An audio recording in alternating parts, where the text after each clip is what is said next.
We're driven by the search for better. But when it comes to hiring, the best way to search for a candidate isn't to search at all. Don't search, match with Indeed. Indeed is your matching and hiring platform with over 350 million global monthly visitors, according to Indeed data, and a matching engine that helps you find quality candidates fast. Ditch the busy work. Use Indeed for scheduling, screening, and messaging so you can connect with candidates faster. Leveraging over 140 million qualifications and preferences every day, Indeed's matching engine is constantly learning from your preferences, so the more you use Indeed, the better it gets. Join more than 3.5 million businesses worldwide that use Indeed to hire great talent fast. And listeners of this show will get a $75 sponsored job credit to get your jobs more visibility at Indeed.com/Blue Wire.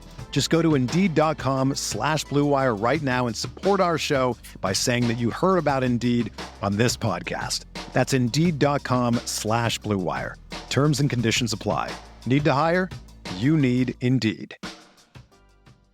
Let your imagination soar with Audible. With stories across every genre, from expert advice to fantasy, you'll be inspired to imagine new worlds, possibilities, and ways of thinking. Listening can even lead to a positive change in your mood, habits, and overall well-being. As an Audible member, you'll get to choose one title a month to keep from their entire catalog, including bestsellers and new releases. Allow yourself to delve into the spooky this season by listening to classics like Stephen King's The Shining and Pet Sematary. There's more to imagine when you listen. New members can try Audible free for 30 days. Visit audible.com/imagine or text imagine to 500-500. That's audible.com/imagine or text imagine to 500-500. Did you see that Hector today, who does our videos, of course, did he drink the mustard beer? I did. I feel responsible. So you I'm should. sorry. But also, I had dinner with him on Friday and told him directly. So this is a lot. I feel like the in-person thing really hurt this. I'm just glad that it turns out that I was right and the color balance on the second photo was wrong and that it's not secretly kind of green. That second photo's color was horrifying. Hector, I and Hector's partner went through about $150 worth of barbecue and sides on Friday night. Hell yeah. I got home and I thought the smoke was on my fingers from the barbecue because I was eating with my hands. I was like, I want to wash my hands. That'll make the smell go away. It was in your hair, wasn't it? It was in my hair. Yeah. It was in my body, in my sweat. That's how you know barbecue is good. You come home and you smell like the entire place. It's in your essence. It is just like it's like you walked in the smoker and you were the brisket. You just while stood you were there. eating the brisket. So it's delicious. Become the brisket. You are redolent with meat smells. Mm-hmm. I am less lean and more fatty. That would how I would describe my brisket. Oh, you're marbled. You bet I am. Just as long as you don't come out like Lincoln Riley's biscuit, I think you're good. That would be hard to do because there's no way there's no way you could render that much fat out of me. You know, the kind of work you have to do to make brisket look like Scrapple is impressive. It's hard to do, and I honestly I applaud that effort because you have done culinary witchery at that point. Alchemy, but in the wrong direction. Right. I'm just gonna say he just trimmed that too much, and the fat cap off. Yeah, he didn't. It was too. I'm gonna say this. I don't know for sure, but he bought the extra lean trimmed version of the brisket from the store and just went with that, and just a little bit too long. Because if you buy the extra lean and you miss it by like 30 minutes, 45 minutes, it can turn out like that. Yeah. Do you think if we mailed him Scrapple, he could turn it back into brisket? I don't know if it works that direction. Can we also send him like an entry form for whatever the Scrapple like world championship thing was where they were? We'll just send him to Farm Show. Yeah. You say Scrapple, Scrabble keeps popping into my head. The CW show Scrabble? I was just about to ask if the non-Pennsylvanians know what I'm going to be honest. I I've heard the word as like being some like central Pennsylvania thing. Like I don't know what it is. So scrapple is kind of everything but the squeal on a pig. It is per Wikipedia a traditional mush of fried pork scraps and trimmings combined with cornmeal and wheat flour, often buckwheat flour, and spices. That's the word spices doing a lot of work right there. It's a lot of heavy lifting It's there. Yeah. spices. So yeah, but it tastes mostly of spices. Having eaten scrapple many times in my life, I just posted a picture if you would like to see what a scrapple witch looks like. It comes from the German dish Panhas. There we go. Scrapple, PA Dutch spam. Yeah, a friend of mine who was Philly adjacent, let's say, because he was from Delaware, would sometimes just get twitchy for scrapple. Like he just wanted diner food and he wanted scrapple because that's what reminded him of home. The same way I would get twitchy for like a California burrito. A standard breakfast buffet thing up here is you kind of find like the eggs in the chafing dish, the bacon in the chafing dish, sausages in the chafing dish, some type of like chipped potato thing in the chafing dish, and then scrapple. That is the normal breakdown of things you will find. To tell you how Wikipedia relates it, it's the same article is linked to an article about Greenlandic fermented shark. So there you go. Scrapple is in the same category as Hakarl for a weird regional food. Does it also contain lutefisk? Okay. I you know what? I don't see it, but I would guess I would definitely throw it in there.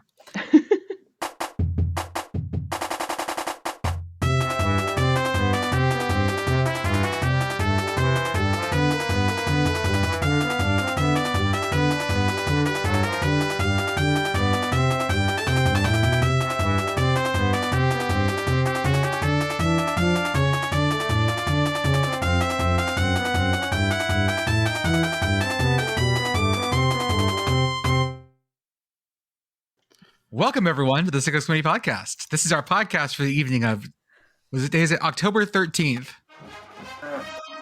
Oh, it's birthday. Okay. Oh. We can actually hear it now, and that makes it worse. Yeah, I'm gonna have to make it less audible. I think that's for that. Folks, we know what we want to talk about today. Texas winning Red River, horns up, never in doubt.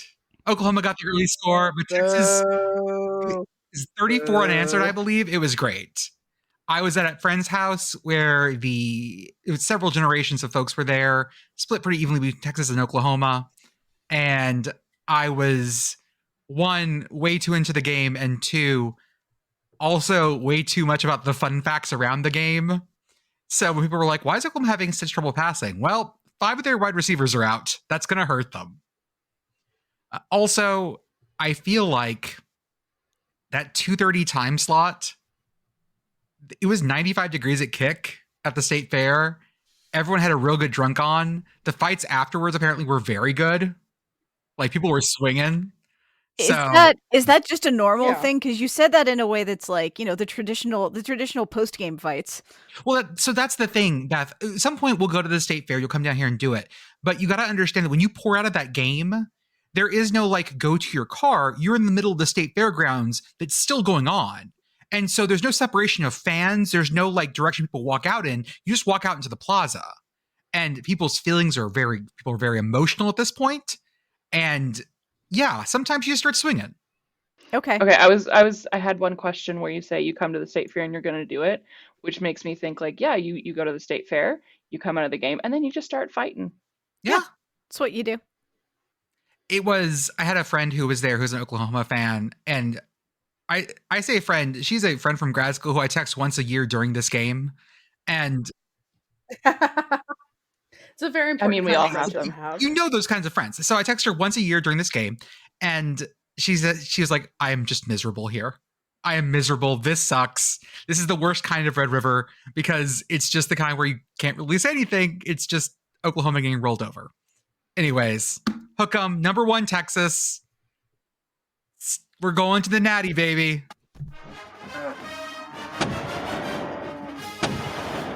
Oh. Sounds too good. It sounds too good. We got to fix this. Thanks, Beth.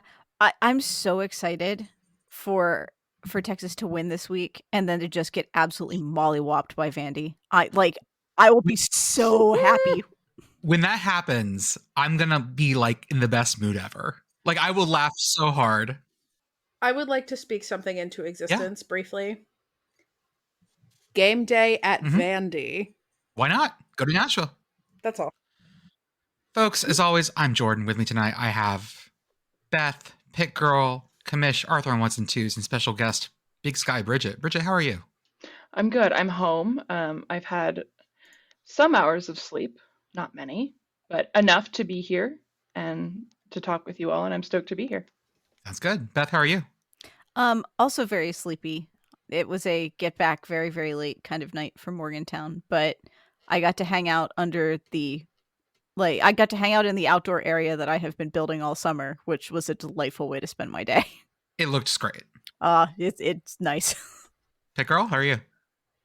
It's Sunday. Happy Sunday. Also, happy birthday. It's birthday. Well, I mean, more importantly, it's Jerry Jones's birthday. I mean, we can all agree that that's the real big day here today. I don't know. Yeah, it actually is. No. Listen, I mean, he's also putting together it's birthday. that IndyCar race in the parking lots of his stadium. So yeah. If it makes you feel any better, Beth, he had to watch the Cowboys lose 47-9 at Jerry World today. He had a very good birthday. Okay. Yeah, that's fine. Yeah. It's also the birthday of the Navy. So it is. I mean, undefeated. So one Jerry of us Jones, is. Jerry Jones is probably what, 600 years old or so. Yeah. The Navy's 249 and Beth is 41. So I mean, no. Comparatively, Beth. My 4-year-old nephew informed me that I am 17. So I'm apparently doing this again. That sounds like a movie that would come out in the 90s or early 2000s. Wasn't it? Yeah, 13 going on 30 was a thing. We're doing the Zac Efron movie, wasn't it? Somehow Freaky Friday'd myself. Mm-hmm. Kamish, how are you, sir? Good. Had a fun weekend. Went to a Southland game. Apparently made the broadcast at the beginning of the game. Which is great. Got to watch what's Incarnate Word's mascot's name? That weird looking cardinal? Because that is not a cardinal that I have ever. Red. Looks like no cardinal in nature. Just called Red the Cardinal. Okay. Red. Yeah. Red. Down in front, Red. It was great. I enjoyed the game a lot. So the press box is on one side, and I had seats on the other side. The other side, the seats were in the shade, and it was 95, so I chose the seats in the shade instead of the press box. Yeah, good call. Because the press box was just straight in the sun. Mm-hmm. And I was like, whatever. From there, there's an Incarnate Word person comes up to myself and my son in the stands. We're just sitting in the stands, and it's just, we're there, and he's like, hey, do you want to go give the game ball to the refs at the 50-yard line? And so, okay. My kiddo was like, no, I don't want to do it. I'm like, yeah, you got to do it, man. Go do it. You got it at this point, yeah. You have to do it. So he went on the field and did it. He got to shake hands with all the, I noticed that the Nichols players gave him little high fives, slaps, but all the Incarnate Word players was all fist bumps. Okay. So that was a big thing. And then at the beginning of the broadcast, if you have ESPN Plus, I'm there, just finished taking the video, and he's walking off, and you can see me basically give my son a high five, but it's a low five or whatever before the game, which was great. It was fun. We got to enjoy the game. We saw the number 6 play on the SportsCenter top 10 you did in person, which was incredible, but we can talk about that game a little bit later. But it was a fun weekend. First off, we want to give our thoughts to anyone dealing with the remnants of Hurricane Milton. That thing came in and just absolutely smacked the shit out of Florida. Tampa managed to dodge some of it, but further south, things are really rough. We've heard from folks across the state, and the tornadoes that were going up. Kamish, I know, your family. My mom and my grandparents. my mom and my grandpa, they live out in like Fort Pierce, Vero, in that area. And a tornado, like there was a point where the tornadoes were ripping through like the Atlantic side of Florida, and there was like 127 like tornado warning zones. Wild shit, yeah. And they basically missed having their house hit by a tornado by a block. So, yeah, I'm, again, incredibly thankful that they're okay. We didn't hear about anybody in that area like losing their life or anything like that. There was a lot of property damage. I don't think my mom still has power yet. And the storm hit, I think, Thursday. Hit Thursday, yeah. Yeah. So yeah, it's been, everybody in that area is just trying to get back on their feet. And the folks that attended the UCF game, shout out to going to the game. I appreciate that. I know our Pop Talk correspondents, Melanie and Katie, I think they got power back on Saturday. They did. They could watch games, yep. And they went to go watch games at together to just basically watch all the games and whatnot. So I just hope everybody's able to recover. I'm glad it weakened and didn't stay at Cat 5 for sure, because it could have been much, much, much worse. We did have the AP poll drop today, which we usually don't want to talk about, but there's something interesting here. Oh, yeah. We have ranked Army and ranked Navy. Army 23, Navy 25. And in between them is a Spiritual Service Academy, Michigan. The last time... Thank you for your service. Somewhere a war dad. The last time Army and Navy were ranked was 1960. At the same time, let me say. At the same time, yeah. Yeah. We have Army, Navy, and people with strong opinions about the Franco-Prussian War. Mm-hmm. This is amazing. This is just so... This makes me happy in very fun ways, because this is two teams playing a very unique style of football nowadays, and that are very fun to watch. I heard some people arguing that Navy should probably be above Army because Navy has a win over Memphis. I'll buy that, sure. But honestly, like Army, we'll talk about what Army did this week, but Army has been basically drawing chalk outlines around bodies and just rolling over them. So Matt Brown, not that one, not Extra Points Matt Brown, the other Matt Brown who works in college football, showed the AP poll where the last time this happened, and I'm going to read part of this. Number 1, Syracuse. Number 2, Ole Miss. Number 3, Iowa. 4, Illinois. 5, Ohio State. 6, Navy. 7, Purdue. 8, Clemson. 9, Arkansas. 10, Kansas. 11, Missouri. 12, Washington. 13, Michigan State. 14, Minnesota. 15, Texas. 16, UCLA. 17, Alabama. 18, Army. 19, Florida. And 20, Baylor. So when you think about it, really nothing has changed. Basically the same sport. Well, I was just about to say this. So, like, if we were to imagine this being the end of the season this year, I think the most implausible thing is number 10 Kansas. Yeah, 9 Arkansas. 7 also Purdue. 7 also Purdue. Washington. Yeah, let's be honest. God, That's true. Washington looked. Oh, that was so bad. Let's start with, since Bridget was here and Bridget was in Bozeman to visit Montana State. Let's talk first about an FCS game. Montana State 38, Idaho 7. Ooh. Vandals had a bad day in Bozeman. I'm going to be honest with you guys. We left in the third because it was such a blowout and we started to feel bad. Yeah. Well, it was 31-0 at that point. Yeah, we watched we watched the score when it went 31-0 and we just sort of looked at each other and went, yeah, I think we're done here. I don't know what else I'm going to see at this point. We also had friend of the show, Jay Arnold, there. And he had a blast as well. Yes. And I'm glad everyone got to go visit Big Sky Country. Bridget, how was the game? Besides the game itself. Well, I mean, it's always good. It's always good to not have to invest too much emotionally on the stress end of the spectrum in a Bobcat game, where I can just enjoy what's happening. And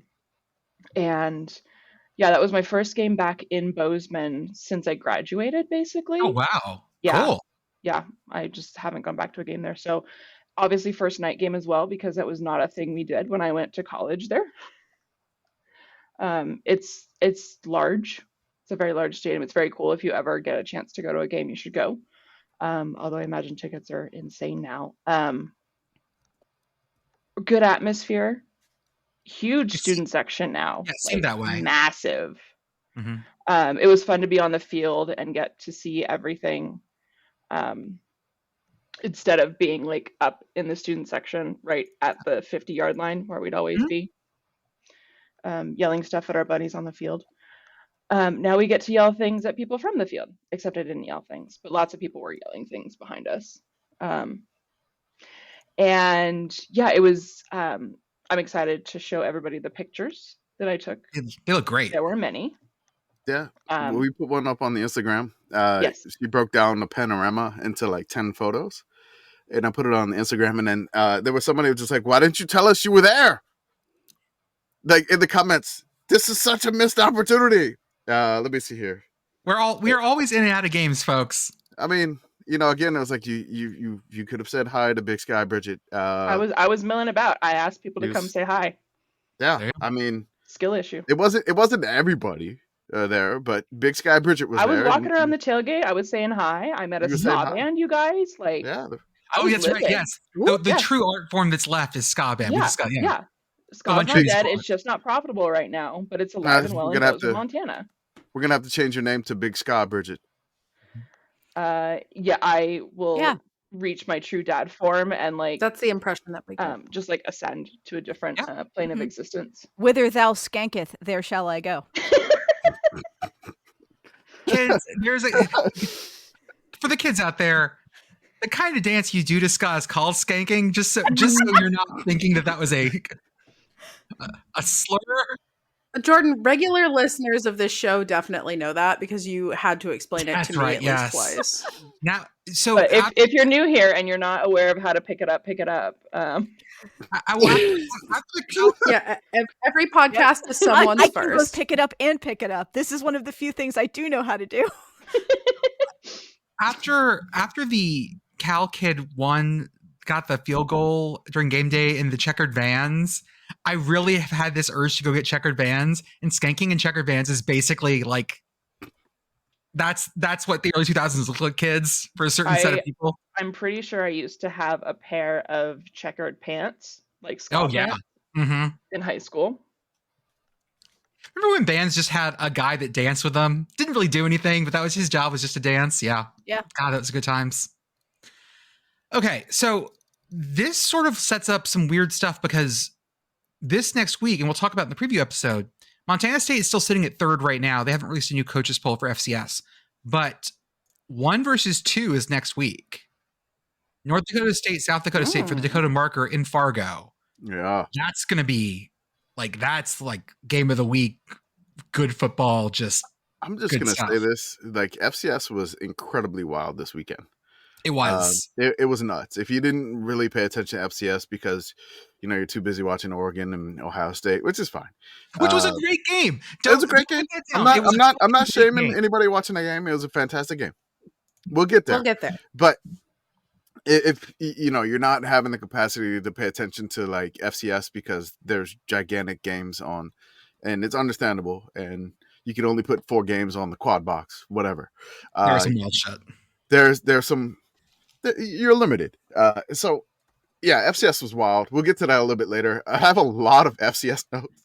Yeah, my God, was the big guy. We're gonna go short. We're going to go short on FBS to get to FCS, which is a crazy thing to say. We'll start with our game of the week: Ball State 37, Kent State 35. This one turned out to be an absolute hit. Like, well done, sir. This was great. Well, everything we wanted on it. Oh my God, I love it when the game of the week is like, yeah, told you. Told you. And I was worried because Ball State took like a 10-0 lead, and I was like, oh God, here we go. And then Kenton scores, and then it's 10-7. I'm like, okay. And then Ball State scores again. It's 17-7. Then they get a field goal right before halftime. It's 20-7. And I'm like, crap. Kent State's just can't hang. Then in the third quarter, again, Ball State, another touchdown. Now it's 27-7. I'm like, oh God, we totally missed on this one. Kent State. But then I'm going to give a shout out to Kent State for fighting back because this was incredible. They made it 27-14, and that's how the fourth quarter ended. Nothing happened in the fourth quarter. Third quarter ended. Third quarter ended. I apologize. Nothing happened in the fourth quarter at all until basically 7 minutes left in the game. Kent State is down 27-14. And it's just like, it's looking bleak for the Flashes. It's just like, their health meter is like flashing red. It's just over. Like they take one more hit, it's done, and they're finished for the game. But bam, out of nowhere, big play McCray, the wide receiver for Kent State, phenomenal wide receiver. I can't wait to see him annoy like an NFL team. Yeah. In it's just like, where did he come from? He went to Kent State. He'll get drafted in like the 6th round to like the Rams or something, and you'll just be like, how did this guy drop? Like, what happened? But 63-yard touchdown pass. Now it's 27-21. Also, remind your listeners that Kent State's on their third quarterback, Tommy Ulatowski. Yes. This is not QB1 or 2. This is QB3. QB3. And just dying the entire game because Ball State, again, had the worst defense in FBS. Yes. And they were just attacking him tremendously. It was crazy. So now it's 27-21. Ball State drives. They eat about 3 minutes of clock, and they get a field goal. So now it's a 9-point game. So it's 30-21. I'm like, okay, whatever. Kent State doesn't give up at all. They drive down again. They get a touchdown. Now it's 30-28. Kent State decides to go for the onside. They have all three timeouts. They decide to go for the onside. Hell yeah. And they got it. They got the onside. And I'm like, oh my God, they got a minute, like 30 left, and they got a chance here. Then they call a penalty on the onside recovery. They say that one of the Kent State players engaged the block too early before the 10-yard. And I'm like, this is bullshit. Yeah. Like, this is Kent State. You're going to call, I mean, I didn't even know that was a foul. Like, you can't hit anybody if they're within the 10 yards. It's within, you can't engage. You can't even. New rule. If it's a successful onside kick recovery, you can't call a penalty unless it's like super mega ultra targeting. Just let the thing happen. Was it like 3 weeks ago we saw someone like call an offsides call on an onside kick? It was Minnesota against Michigan. Minnesota lost to Michigan because of an offsides call on an onside kick. Yes. Rules are rules. Rules are rules. You gotta. So okay, narc. Okay, but the rule of cool is also a rule. That's right. Sometimes you roll a natural 20. It doesn't matter what the rules are at that point. Yeah. So a +3 when you roll a natural 20, you typically are able to do something that is like within the thing. You just do it really well. It's not like you just break the rules. You and I have been playing very different games of D&D. Well, no, this is just the fact that Jordan 100% always plays as a bard. Oh, 100%.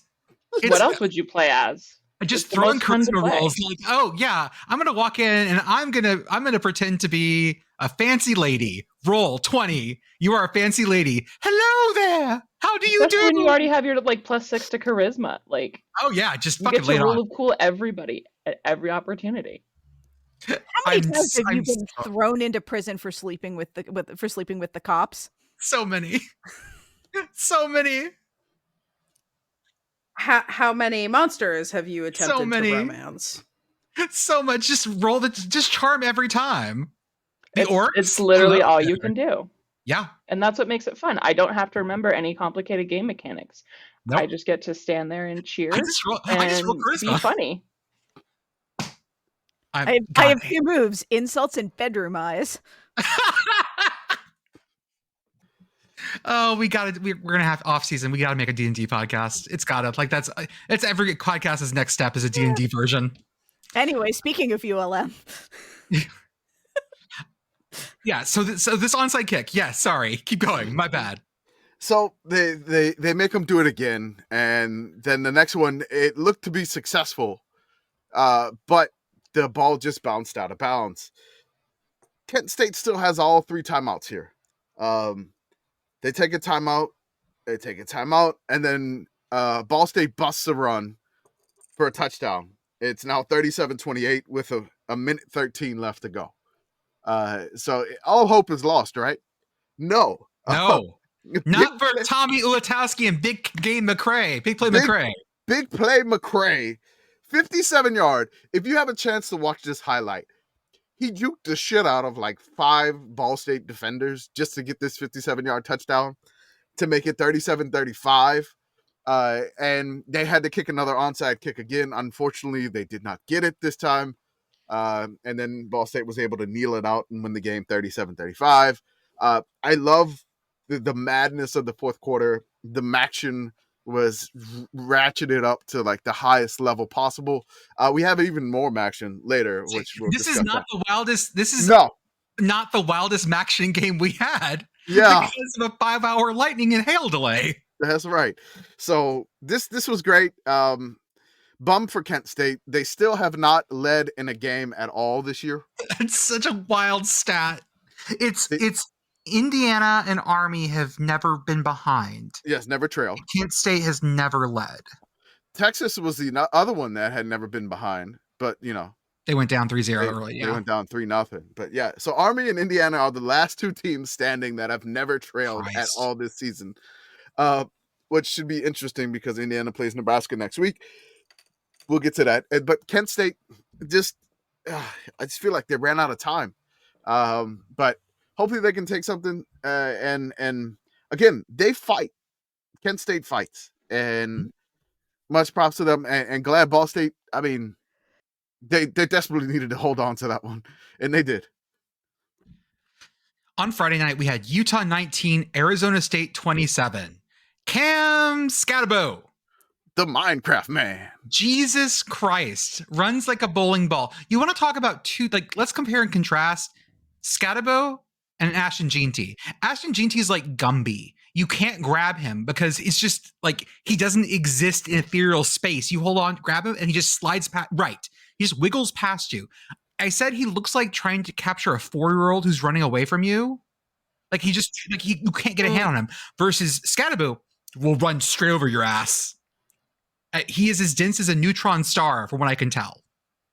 You say this, and I am now just picturing Ashton Jeanty as the star of the. What do you have? A knife? Mm-hmm. No. But that's basically him. That's exactly what I thought of as well. Look, man. I just got to talk about Cam Skattebo again. Yeah, here. No. Again, you said he's very like he'll just run you over, and that's why. And you can't really grab onto him. Because I guess I believe again, Pit Girl coined him Minecraft Man at some point in time. I don't think this was. I'm just giving you credit.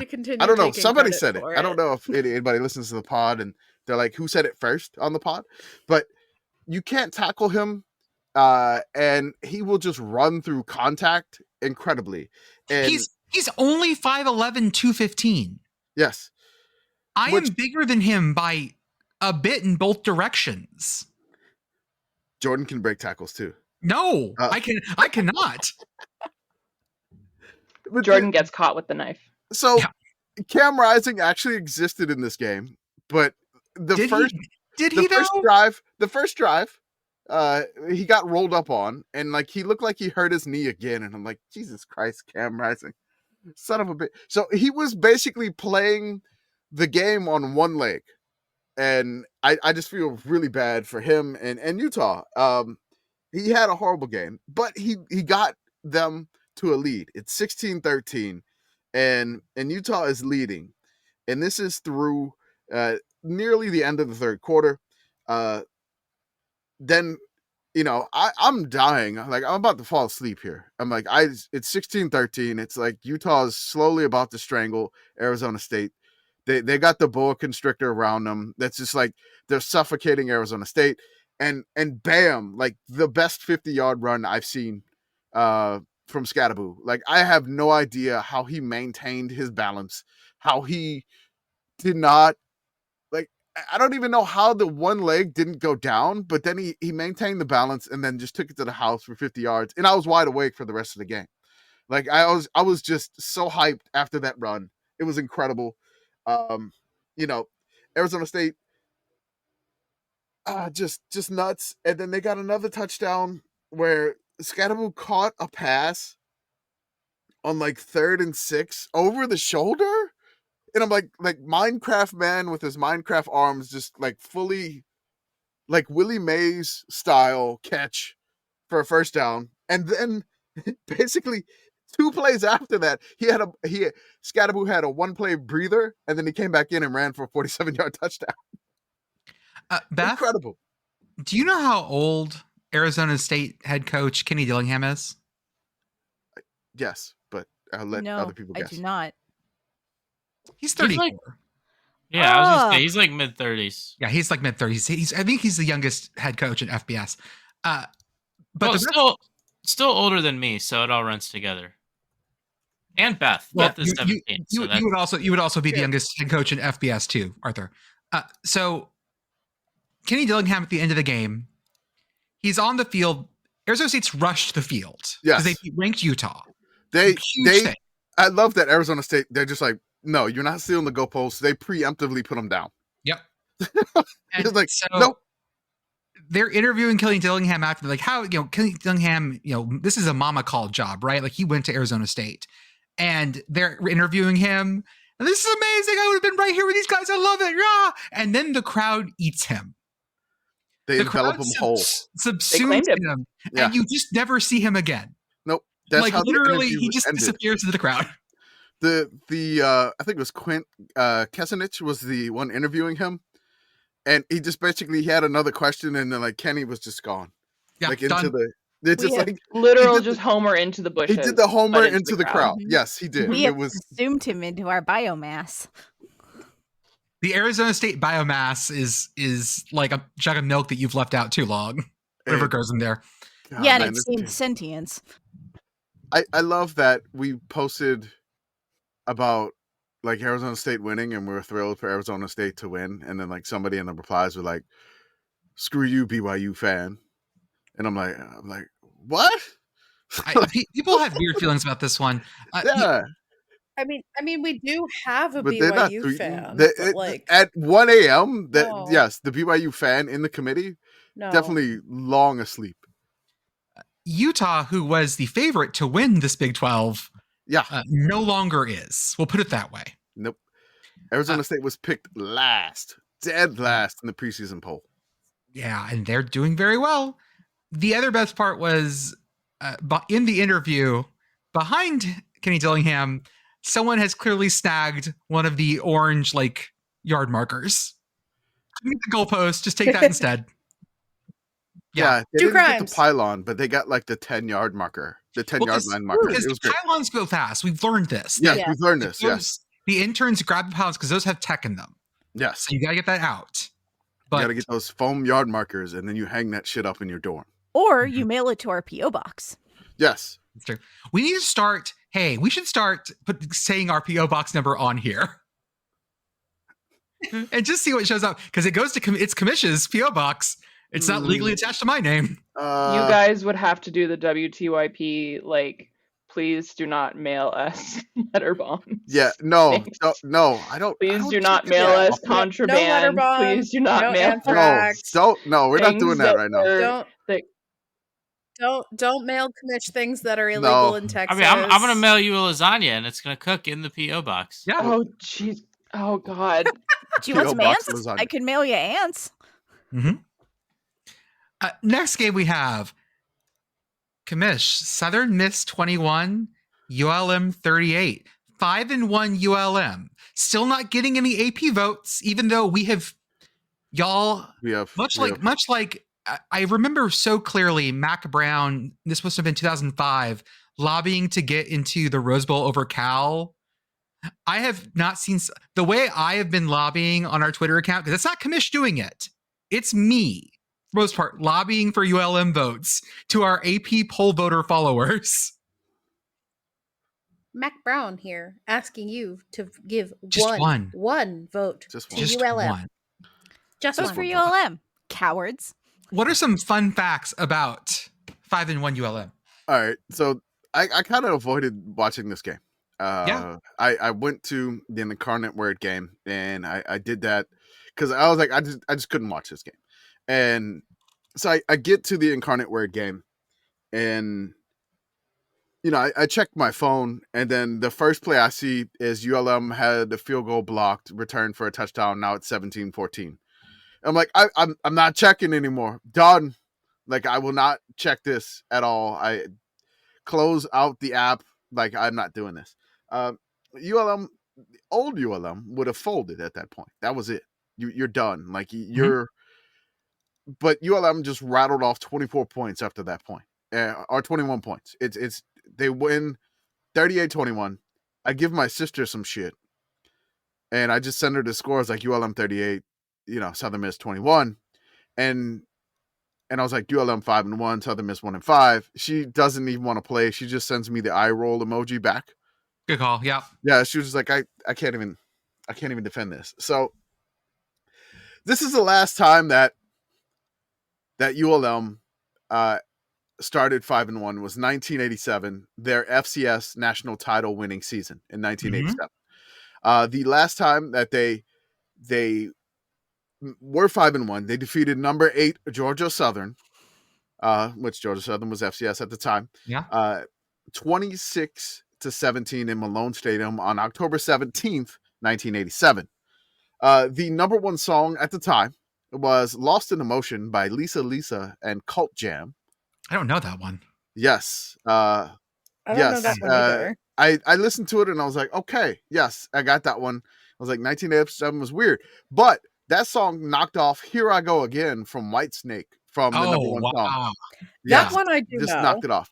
The number one movie in America that year in 1987 was Fatal Attraction.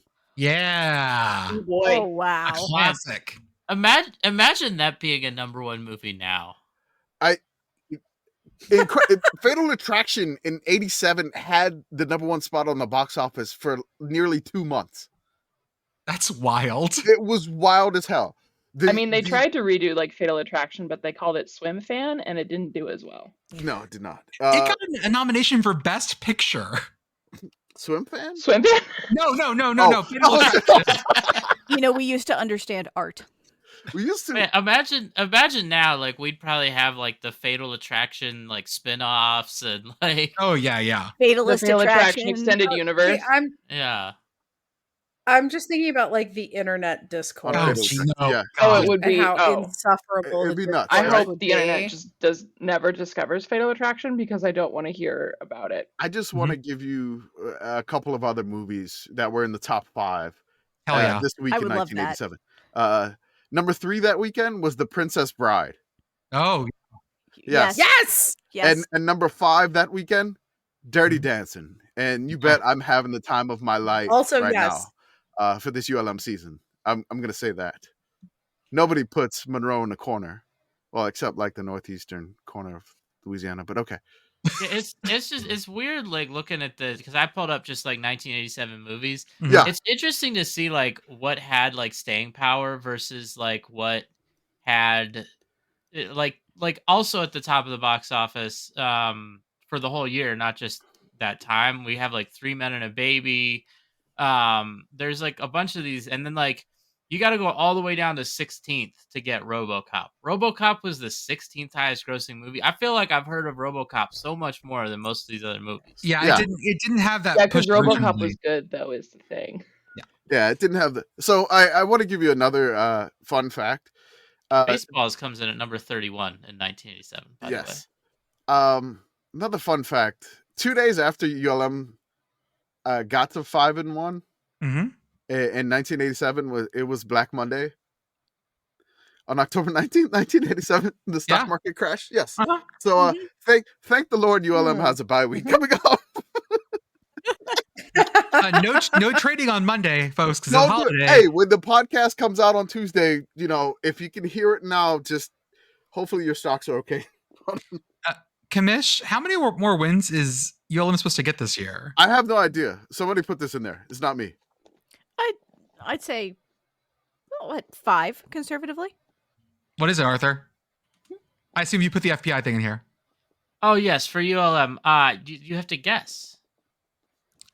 Wait, for the whole year? Like how? Like what is Yeah, that? it's like their total wins that FPI is. So they have projecting. 6 scheduled remaining, then, right? I assume they're good for at least 2 more wins. So I'm going to say 7. You're very, very close. Yeah, 8. I also say 8. It is 6.9. Oh Nice. yeah, okay. So just 2 more. Nice. So just 2 more. Yeah. That is well. So I Good. mean, can we take a moment to appreciate the fact that we are well over the early season blew over-under past it. 3? And I remember saying even then that we should probably take the over. Shout out to ULM for like blowing the fuck out of the over Yeah. already. Whoever tweeted is like, I'm just gonna keep tweeting the Sunbelt standings whenever I see them. That was Me. Jordan. Okay, yeah. That was So, me. I was like, okay, you can do that. And I love how everybody else is like on the bandwagon. So most of the ULM tweets are not even me. No. Oh yeah. When somebody like campaigned for ULM to get a vote, somebody in their replies was like, dude, are you like at ULM? Go ULM. Like, in a reply. Why else would anyone? Yeah, like Like, why else? I mean, what? again, What Walmart ULM No, we're fans? just Yeah, ULM. what filled. Walmart ULM fans exist? there's no Like, Walmart ULM fans. None of that. I was just going through Monroe and went to the bookstore and bought a hoodie. Yeah, Mhm. sure, that exists. Oh, The read that, Arthur. What? Oh, you Read want me it. to read Yeah. the chat? Yes. The 69th highest grossing movie of 1987 was Over the Top, the movie where Sylvester Stallone has to win custody of his son in an arm wrestling tournament. Got to get him away from Robert Loggia. God, the '80s were another land. And we got to turn the hat. ULM, turn the hat backwards. turn the put hat the switch backwards. on. Let's get bowl eligibility, baby. Cal 15, Pitt 17. Pit Girl, your emotions through this one were sending me because I was Oh single my screening God. Red River at this point, and I had my phone out just sort of Uh-huh. scrolling through Twitter, and yeah, watching you go through it in real time. This game was incredibly frustrating. And in hindsight, like, good. Pitt proved this iteration of Pitt, the one with the shiny new offense, proved that it can win ugly. And that's great. Also, thank you to Cal for just like going full Yosemite Sam and just like shooting your guns, but like shooting them directly into your own feet for 90% of the game. That was very good and cool and helpful. And I appreciate you for doing that. Pit Girl, So I want to thank you for the idea of DIY Crocs that I have now. I have questions and I don't want answers. Blam, blam, blam, blam, blam, blam, blam, blam. Got it. You get Croc feet to go with them. Yeah. Yeah. Yeah, so there was that. Shout out to Cal's kicker who, buddy, I'm sorry that they made you do that. But also thank you for missing the field goal. Yeah. Yeah, so in this game, Cal went 0 for 2 on 2-point conversions. Yep. So they did also do that. There's a 2-point loss. So had they theoretically converted by just kicking the extra points there, then theoretically it's a tie game. Obviously, things would have played out differently in the end had that been the case. But then on top of that, the missed field goal by Cal to cement a 2-point loss. This game, I was more amused by it. I was surprised when Cal missed the field goal. Like I'm not gonna say like as I've been some weeks that I was super confident in Pitt.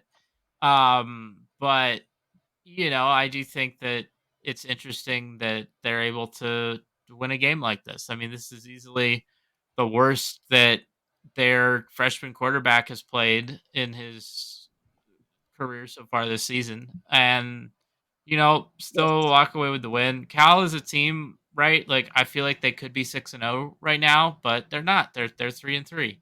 Because and Pitt could have easily be 3-3 at this point. Yeah. Yep. But it doesn't matter. All that matters is, did you win or lose? In terms of like some like the most exciting like kind of high intensity, like high octane, really. You want to talk about fireworks? Was that I showed up to my normal lot where I tailgate for Pitt football games and found that somebody had burned the porta potties down in our lot. So I was wondering about that. First off, how do you do that? I mean, everything has a temperature where it will melt. You know what's funny? When I saw the porta potty, and I didn't know who tweeted it, and I wanted to figure out who it was, but I automatically assumed Beth at West Virginia. I did too. I was totally wrong. Totally wrong. Oh, see, that's interesting because I was trying to figure out who it was and where by like zooming in on the picture and looking at the license plate of the car in the background. But the car has Minnesota plates, and so it told me nothing. Hey, y'all. Yeah, I can't explain that one. I have a couple questions I want to ask about this game. So first, I'm going to ask, how many red zone snaps did Pitt have in this game? I assume it was like a few. Was it like 3 or 4? I'm gonna say none. I say 2. No, there were. It was 4. I did not watch this game. Okay, it was 4. Pitt, okay, all right. Yeah, there were some. Okay. I remember there were some. Pitt, they scored 17 points. 3 of those came on a 58-yard field goal, so no entering the red zone there. One of them. Shout out to Ben one Saul. of the other. They got 7 on. Pitt had 4th and 1 from their own 28 and broke off a 72-yard touchdown run. Cool. So no red zone snaps there. So Pitt had 4 red zone snaps. Their first scoring drive, they did get in the red zone, and it took them a couple plays to get in. How many red zone snaps do you think Cal had? Oh, I'm going to assume it was like double that. I assume like 10. Yeah, it was kind of a lot. I feel like that's. Let's see, red zone snaps for Cal. I'm just gonna say they had more red zone snaps than points. That is actually not the case. Cal had 1 red zone snap. Oh, okay. According to the ESPN. No. Cool. Wait, yes, really? their touchdowns were long enough, and actually the one touchdown, the 1 red zone snap was a touchdown where they snapped the ball from the 19-yard line. On their final, well, it wasn't their final drive, but the drive where they were in position for the field goal, like they had the ball on like the 24-yard line. Like they did not actually get into the red zone on that possession. So in terms, there are games where you'll say like, okay, like there wasn't a lot going on offensively.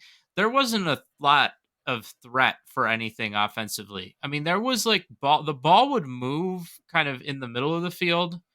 Both teams could get some first downs, get some plays, but they couldn't. Nobody could put a drive together. Pitt scoreless in the second half wins the game, so that's something we keep track of. Our coast games, yep.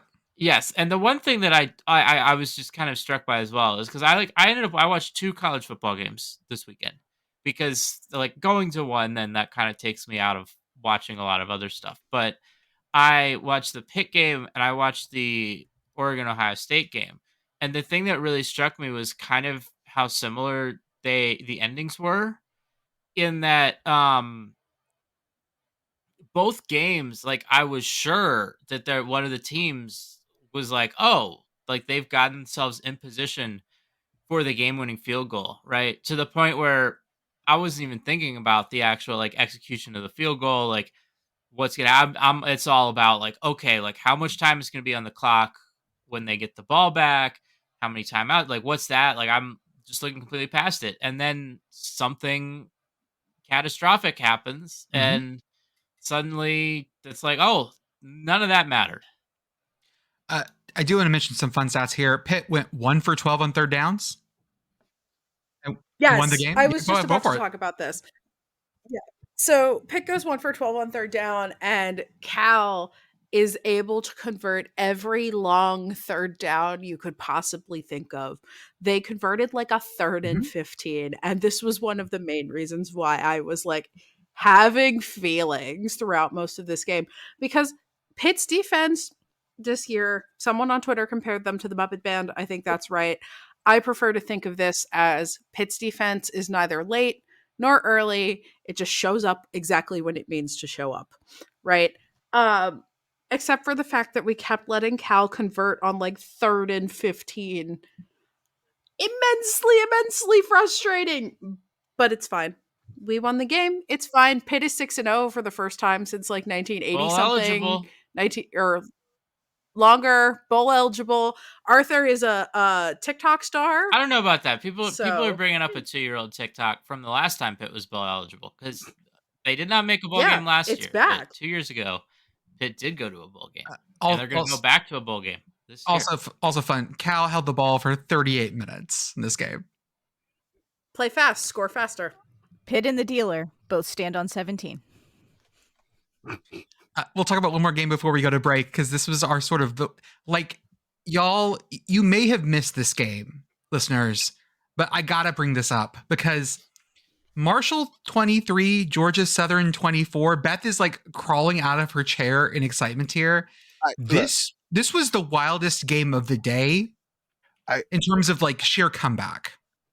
So, if you listen to the preview pod, you were like, you wanted to preview Marshall and Georgia Southern. And you gave me like, really? Marshall and Georgia Southern. Do you want to preview Yes. this one? I You're did. like, really? I was like, yeah. It's going to be good. And like, I just couldn't explain it, but I was just like, Marshall and Georgia Southern. It's going to be good. And I was like, it's going to have great uniforms. And then Georgia Southern's like, no, we're going all white. And I'm like, well, there goes my uniform prediction. But the game, it was quite good, especially if you're a Georgia Southern fan and a Marshall hitter like Beth. So I'm so excited. I couldn't pay any attention to this game. So like this is incredible, right?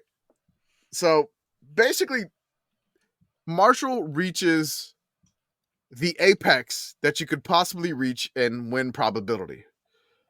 They hit the 99.9% of win probability. It is 23-3. Yes. In the middle of the third quarter. And at this point, Georgia Southern has just nothing. Has had nothing. Nothing. But nothing really happens until after 7 minutes in the fourth quarter, and then all hell breaks loose for Georgia Southern. This was, oh my God. It just. So Georgia Southern forces Marshall into an intentional grounding or an international grounding safety. Now it's 23-5. That's So when Marshall, you know, whenever you see a 5, you know shit is about to just like, okay, are we stuck on the 5, or is the 5 going to lead to us basically hitting blackjack in the weirdest way possible? Mm-hmm. And here comes the blackjack. So Marshall then has to free kick to Georgia Southern. Georgia Southern gets the ball. Basically, in 14 seconds after the safety, they score a touchdown. It's now 23-11. The 2-point conversion fails. Then after that touchdown, Marshall punts 3 plays, -1 yard. They only kill like a minute 22 off the clock. Georgia Southern then punts. They go 3 plays, 2 yards, punts, less than a minute off the clock. Marshall gets the ball back, trying to kill the clock out. 2 plays, they fumble. Georgia Southern, 6 plays later, touchdown. It is now 23-18, 2 minutes and 15 seconds left. There's a 5-point game. Marshall trying to kill the clock again. 3 plays, 8 yards. On the 3rd play, they fumble again. Jesus. This was just the nightmare scenario. So Marshall then fumbles it. Then basically a minute and 15 seconds after like Georgia Southern makes it with it like a 5-point game, they get a touchdown, a 34-yard touchdown run, a minute left in the game. They are up by 1, 24-23. And then Marshall goes 2 plays, interception, that's it. Done. So your last 3 drives for Marshall, fumble, interception. Oh my God, that's Georgia so Southern wonderful. wins. I'm so happy. Hit me.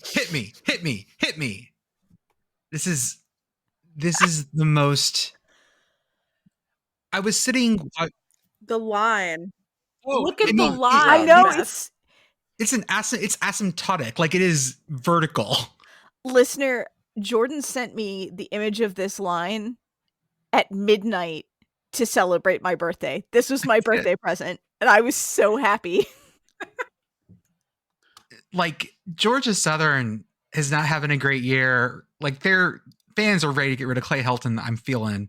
But a good Marshall team, like a very solid Marshall team this year, just got in Statesboro. Damn. Like, it's one of those weekends where everything's going great, and it feels like one of those movies where, you know, it's a great movie, and then all of a sudden something horribly goes wrong. You turn down the wrong corner, and you get robbed, and then you know, you're stuck in a neighborhood. You're not knowing where you're going. You just keep fighting in quicksand, and you're just stuck, and you have no idea what to do. I feel bad for Marshall, but I mean, you had so many chances to kill it, but then you go fumble, interception. Yeah. It just, you can't do that. Okay, folks. Start with, as always, check out the Varsity Blitz. The College Football Blitz on the Varsity app is our favorite way to listen to games when you are not at your TV. It's basically Red Zone for college radio for 12 hours every Saturday. They cut around to all the biggest games. If you are out and about, if you are driving somewhere, if you are just at home wanting to do something else, put on the College Football Blitz on the Varsity app. It is free on iOS and Android. Check out our tweet for it every Saturday morning. If you post yourself listening to it, you might win a chance to win a free Sickos Committee koozie. Check out our link tree on our Twitter, Instagram, and Blue Sky profiles. Join our Patreon for $5 a month. You get access to our Discord where we talk about our weekly ratings debates. We live chat during games. We do our research. We chat about new ideas. Also, you get special episodes of different podcasts, including Commission's Corner and Yes, Rah, Rah, Rah, Yes. Beth and I just released a new episode of Yes, Rah, Rah, Rah, Yes, where we talk about how loud things are nowadays and how I can't hear things anymore and how it hurts my head. It was editing that, Beth. We were the most like old people ever. It was great. Oh, yeah. Check out our merch store, sickoscommittee.org. I have a few new things I'm going to drop this week, and I will post those on the main site as well on Twitter and Instagram. Check out our Instagram. Check out our YouTube, our Twitch, our Substack. Shout out to Message Board Geniuses podcasts. They go to the places we refuse to go. And as always, if you like the comfiest collegiate apparel officially licensed for both your tops and bottom halves, Home Field Apparel, using offer code YES, yes, 3 HAs for 15% off your first order. I see Bridget's wearing her Big Sky hoodie. I see a Santa Cruz banana slugs. What do you call that, Beth? The PRT in West Virginia. Welcome to Coogville, which that's what Commish says when he goes on date nights. Oh, and yeah. Oregon hat over for Arthur, and I'm wearing my Northern Arizona Lumberjack shirt. Oh. Folks, we also have our Sickos hat showcase going on still. We have our special collections of hats. Every week we drop 2 more, and those are 25% off using offer code YES, hat, yes. 25% off on those hats, whether you've ordered from Home Field or not before. They are amazing, and go get them. The Script Q's hat looks so good, I might just get it just because. Hey, Prime members. Have you heard? You can listen to your favorite podcasts ad-free? Good news! With Amazon Music, you have access to the largest catalog of ad-free top podcasts included with your Prime membership. To start listening, download the Amazon Music app for free or go to amazon.com/ad-free-podcast. That's amazon.com/ad-free-podcast to catch up on the latest episodes without the ads. With Credit Karma, finding the right credit card for you is easy. Our app analyzes user profiles to suggest personalized recommendations. Visit creditkarma.com today to explore cards tailored to your needs. Credit Karma, simplifying your financial choices. I would like to talk about the Akron 24, Western Michigan 34. Akron goes up big, and I'm like, holy shit, Akron's going to this is 2-win Akron. I'm here. It's 17-0 Akron, and I'm like, what the hell? The giant tire is rolling. Western Michigan storms back 24-17. Goes to half. Comes back out. Western Michigan goes up 31-24. And then, it was about 4 minutes left in the third. And then it starts to thunder, lightning, and hail. Sorry. Oh, hell no. And then the game goes into a 5-hour weather delay. This game ends just before midnight Eastern. Yeah. On ESPN Plus. We had someone there. We did. We had Fighting Pedagogues, our Patreon member, inside the Discord. In the Discord, at the game, physically counted how many people were at the game at the end of the game after the 5-hour weather delay. They said that there was 127 people still in the stands. So there were more people on the field, on the benches and sidelines, than they were in the stands for this one. We've all been to games like that. Yes. Congratulations to every single one of you who was in the stands for this game after the weather delay.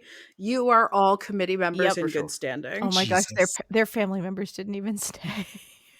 The field looked so soaked because it was turf. It was so shiny soaked. I can't imagine just how flooded, right? This was in Kalamazoo. I can't remember if that stadium flooded or not. Yeah, this was the flooding stadium, right? Okay, was it? It might have been. This is just a brutal way to end the game. I asked the Western Michigan account what they had for dinner. They didn't tell me. I assume peanut butter sandwiches for everyone. The classic. Air Force 37, New Mexico 52. New Mexico gets another win. Like, they're doing very well under new management with Bronco Mendenhall. Very excited about this. I need to talk to you guys about Washington 16, Iowa 40. Do you though? Oof. I do. Do we need to look at Washington? I'd prefer nobody did at this point. I was going to say, I feel like this score tells us what we need this to was know. the ideal Iowa win. Cade McNamara, 8 for 14 with 2 TDs, had fewer yards than Washington, held Washington to 5 of 15 on third downs. Wonderful. Done. Sold. So we gotta close the circle of life for Caden McNamara here and Iowa. The stat. This is funny. The Iowa Hawkeyes, they had their first touchdown pass against like a power opponent since 2021. Yes. And it just happened to be against it was Cade McNamara for Michigan.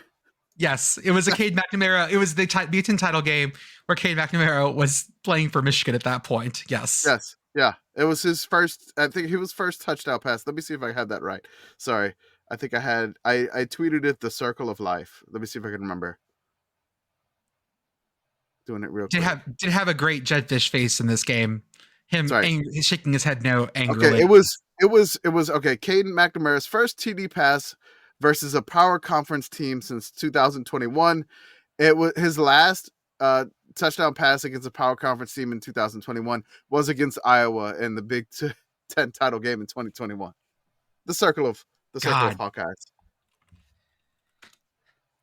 Northwestern 37, Maryland 10. It's October. Wake me up when September ends, Maryland. It's done. Syracuse 24, NC State 17. Like, Syracuse looking good, and Pitt has a Thursday night Syracuse game. That's awful. Why would you do that? At least it's not in the Dome on Friday. They're both coming off a bye. It's fine. Yeah, no. Okay, that's fine. Yeah, we do that a lot. We're both coming off a bye. In the scheme of things, I'm not that worried about it. I'm more worried about trying to figure out how to navigate this game like at the stadium in a costume, because this is gonna be the closest game to Halloween. Okay. How are you gonna be Pop-Tart Arthur? Figure it out. Be sexy Pop-Tart. I do not think it will be warm enough for me to be sexy Pop-Tart, but I mean, put a base layer underneath it, dude. That's what I'm gonna have to do. Yeah. Flesh-colored tights. You do have me very seriously considering. Well, I have to go to my local Party City and see if they still have the Pop-Tart costume or Spirit Halloween, whatever. I will check my locations for you. But Pop-Tart costume, fishnets, heels, like a little Rocky Horror, like a Rocky Horror Pop-Tart. Yeah. Sexy Pop-Tart. That's that's something, all right. Corvallis love. A little bit of frosting peeled off. Yeah, I was gonna say. Definitely gonna be a little brown sugar and cinnamon for Corvallis love. Nope. You know you want a little bit of that wild berry. I'm just I'm gonna imagining. give you a s'more, baby. I was gonna say, don't make this too weird because my dad does listen to this podcast. I mean, what if you just take the Pop-Tart and then the frosting is like abs, like it looks like abs the way like the frosting. Oh, we're back to fucking ab. God, we're back to fucking ab mascots. God. My friends at my party did say I showed them some ab mascots. They said it's a lot creepier when they're not wearing pants. Like that makes the ab mascots a lot worse. Can Shout out to Obji the Bear. Can we adopt the Adventure Zone's like abnormal? I was just the abnormals. Mm-hmm. Designation. It's just been running through my head like, oh, we're just on the abnormal segment now. Okay. Yeah. I don't want to talk a ton about Ohio State 31, Oregon 32. It was a great game. Like this was like a banger game that held up to all the scrutiny. I do want to say that Autzen gets so goddamn loud. And this was a not loud because of PA. It was loud because of screaming people. Yeah, it's just I could hear. It was loud enough I could hear it on the broadcast, which should tell you something. It was amazing. I only saw the last minute and 30 seconds of this game. That's was all I've seen. So much fun. And Jay was giving me updates on the sidelines, and I could not believe what was happening. An offensive pass interference call that, I mean, a little questionable. I don't know if I buy OPI on that one, but it did pull Ohio State back out of range and made them do something. It also, Ohio State, that last play, just forgot what time it was, slid to go, quarterback slid to go down, but like not with 0 seconds left, or not with 1 second left, but with 0. And that's all she wrote. Yeah, there was some fascinating clock management there at the end of that game. Mm-hmm. I mean, I thought it was good right up until it wasn't. You know, like there are certain teams where I'm like, okay, like there are certain games where I'm like, okay, like you want to preserve some time for your offense to work. Ohio State's offense, I feel like you don't need to give them time. Like they can score quick, and then you might as well burn the time ahead of time so you don't give the ball back to your opponent, who will then drive down and score. I mean, I was again like much like the Pitt game. Like I thought they hit it 1, and then that offensive pass interference. I feel like that was pretty like textbook pass interference. It's just like it is pretty rare to see like wide receivers get called on the offensive side for things like that. Yeah, like, give the refs credit. They called a fucking OPI with in the last minute of a giant ass game. Not a call you often see. Big Ten refs, man. This does put Oregon sort of in the driver's seat. They got bumped up to number 2 in the AP poll today. Oregon's real good, y'all. It does hurt. So I've been tracking FPI, their odds for Indiana making the playoff. Mm-hmm. It hurts that a little bit because FPI pretty much already has Ohio State making the playoff baked in. Oh, gotcha. And Oregon gets a boost now, so Indiana is now back under a coin flip, just under now. They were just over, now they're just under. But you know what? It's fine. They get a big game this coming week against Nebraska. Get that going right back up. Minnesota 21, UCLA 17. UCLA was up 10-0 going into the half, and they lose it. Minnesota won with almost 100 fewer yards than UCLA. UCLA quarterback Ethan Garbers threw 3 picks. No, can't do that. Yep. Yeah, that'll do it. Minnesota has beaten both LA schools. That's right. Revenge for the Minneapolis Lakers. Hollywood powerhouse, Minnesota. That's right. Get ready to learn hot dish, LA. That's right. It's the not last vegan. Time, it's not low carb. The last time a gopher dominated Hollywood, we were all watching Caddyshack. Oh, I don't have a rim shot. That was really good, though. Yeah, bravo on that one. All right. Don't nobody worry about PJ. About me. That's right. Mitsu 21, La Tech 48. Okay, Mitsu's not good. La Tech is better than I thought. That's sort of the whole story of this. Conference USA is getting interesting. It is. I think when I mentioned UAB at Army last time in the podcast in the preview, Pit Girl said, hey, you want to see a dead body? Army 44, UAB 10. Mm-hmm. The sideline reporter at this game within the first quarter was like, I've never heard a sideline reporter go, everyone on the UAB side just looks sad.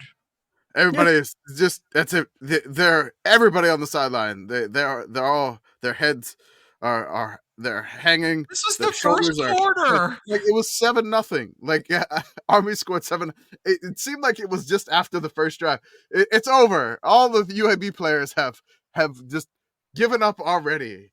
It just, I've never seen a sideline just completely give up as soon as one team scores once. It's a wild thing to say, but I like don't she know said if I on the disagree. podcast. I know. I can't believe that. I do feel like if you have a team that is in a really bad spot, like just in terms of how things are going, a service academy probably the last team you want to play. No, that was no. Paul Johnson, Georgia Tech was famous for this. Like ACC teams that were having a bad season, and then they would break them. Yeah, even if they won or lost, it didn't matter. They would break them. Yeah, this is very much like Army has that gear where it's like, what if we made laminated dough out of people? Mm-hmm. And it was on full display. I really love this. Congratulations, you're a croissant now. I love that Army's doing this to teams. Yeah. I love every moment of this. And you know, they were up 34-3 at halftime. The one that got them up 34-3 was the backbreaking Army pass.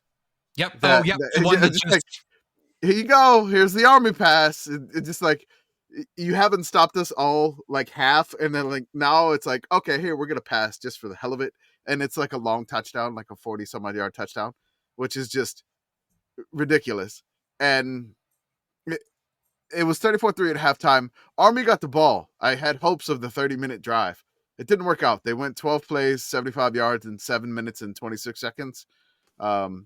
Just, you know, and then I was trying to figure out how did Army like just how do they slow themselves down from like just not running up the score? I figured it out. How? They pass. But that doesn't stop them. The quarterback went 3 for 8. So they passed on like third down, and that basically gave the ball back to UAB. That's how they do it. The worst thing about all of this is that if I told you that Army had 42% third down conversion, you'd go like, that's not great. What if I told you that 42% was 3 for only 7 third downs they had in the whole game? Wow. They only got held to third down 7 times. Did they have any fourth down conversions? 1 for 1. Okay. So like basically they converted one of the 4 that they missed on third down. Like it's so crazy that like this continues. UAB, I want better for y'all.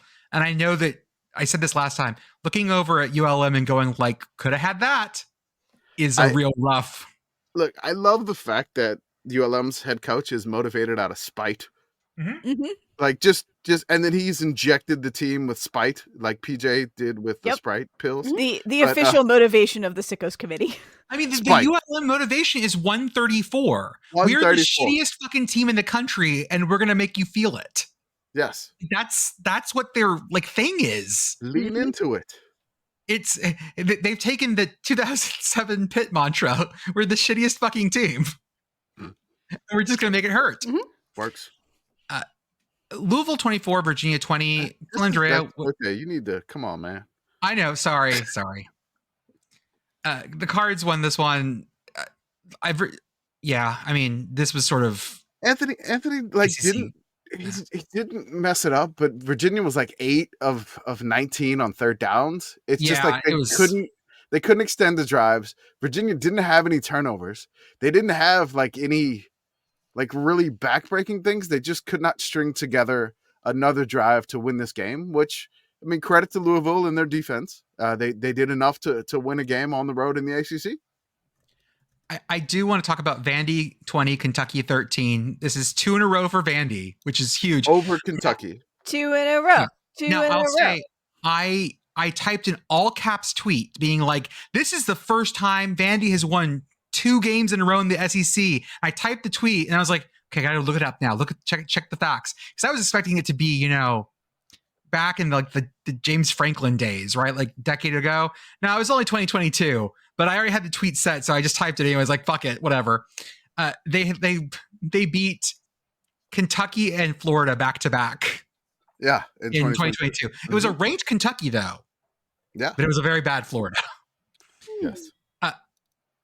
Can we verify if Mark Stoops complained that they couldn't compete with Vandy's NIL? So it was noted on.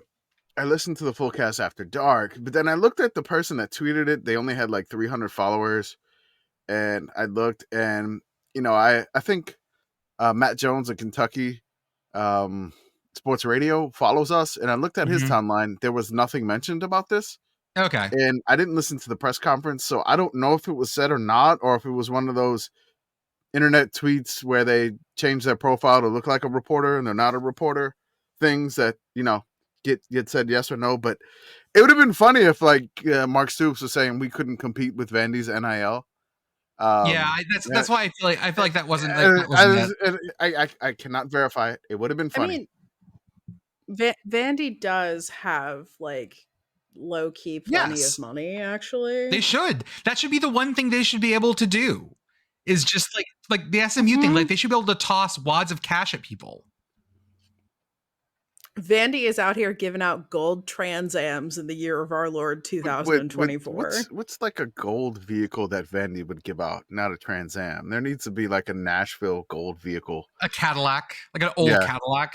Yes. No, I feel like it's like a Cybertruck. That feels very Nashville. Yeah, I was going to say Cybertruck too, but I don't think it is. I think Stanford's giving out Cybertrucks, or they would if they cared enough to be doing it. One, but I don't know. Like I feel like Nashville, like maybe like a Chevy Tahoe. Yeah, it's like a Chevy, like a GMC Yukon Denali gold. It's a gold pedal tavern with a bachelorette party on it. Okay, perfect. Oh, I like that. Yeah, gold boat. I was gonna say they're giving out the new Broncos, but I think I feel like when we try to come up with like car stereotypes of places, like we're gonna run into very quickly that everyone just kind of drives the same cars wherever you go for the most part. Yeah, like there's not that much difference. No, not really. They're all kind of blend together. I'm actually car shopping, and I'm like, this is the same car, but slightly different. Oh well, no, I can tell you what cars you want, what cars you don't want. But okay, we talk. You want a Subaru Forester? Yeah, that's what I got. Mizzou 45, UMass 3. This was just this was Mizzou. Mizzou Mass. I love how Mizzou was just like, no, we are not playing around with you. Luther Burden 62-yard touchdown run on like the first or second play of the game, and then I was like, so we always question like why is Mizzou going to UMass for a game? And I think I finally get it. This is just something that I kind of made up. So I don't know if this is the case or not. I'm going to go with this because this is what's on my mind. It's probably not accurate. But I finally get why Mizzou went to UMass. Coach Drinkwitz wanted to teach his team how good they have it at Mizzou. Oh, this is a life straight. lesson. This is scared straight. Football. That's right. They scared them straight by going to McGurk Alumni Stadium. Look at Amherst, look at Columbia. This is the same division, right? You be thankful for what you have in Columbia, Missouri. You have a nuclear reactor. They only have a Minuteman. UMass Lowell has a nuclear reactor, but not the Amherst campus. Okay, different. That's completely across the state. They are going back to Mizzou next year to return this home and home. The return home and home.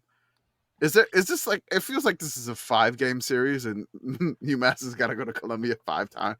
Like 5 and 1. No, not like 4 and 1. No.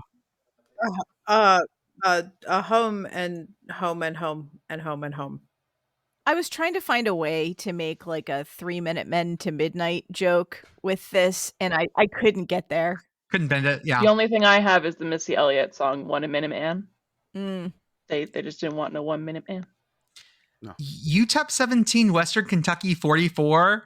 This was the Big Red Eyes helmet game. Everyone in the crowd had big red eye towels. Oh my god, I love the band. The band over their heads.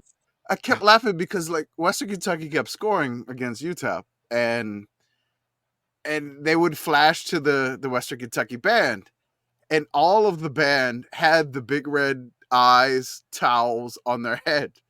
So it just the whole crowd, it just they're playing instruments and you just see like big red eyes on their head.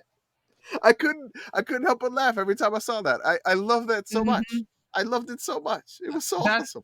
Did you see the UAB band uniforms that I posted? No, I missed those. Let me find it real You mean fast. the Western First off, Kentucky band uniforms. the Western Kentucky band. I'm going to give a shout out first. We have a former WKU twirler that follows us, and she posted a twirler outfit. Oh, this is great. And it's like a bedazzled big red on her twirling outfit, and it's that's amazing. So good. Right. The marching uniforms, the newest version of the Western Kentucky band uniform. Ooh, with the gradient.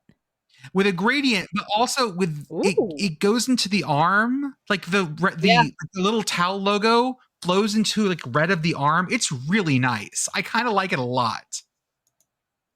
The only thing I have to add about this game is that I spent most of this game walking in and out of my house enough times that the neighbors in my building probably thought I was crazy, because Thursday was Aurora night.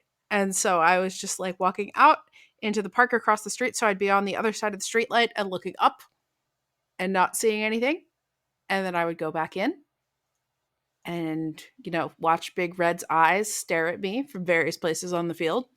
And then I would go back out. And eventually I did get to see it, which was pretty cool. So, if you live somewhere where the space things are happening, Beth, I dropped it in the chat so you can see it a little better. Oh, that's so cool. The Big Red, basically the logo. I also dropped the twirler outfit in the chat with bedazzled Big Red. It's so good. It's such a good twirler outfit. Oh my God, I love that. That might be my favorite twirler outfit I have ever seen.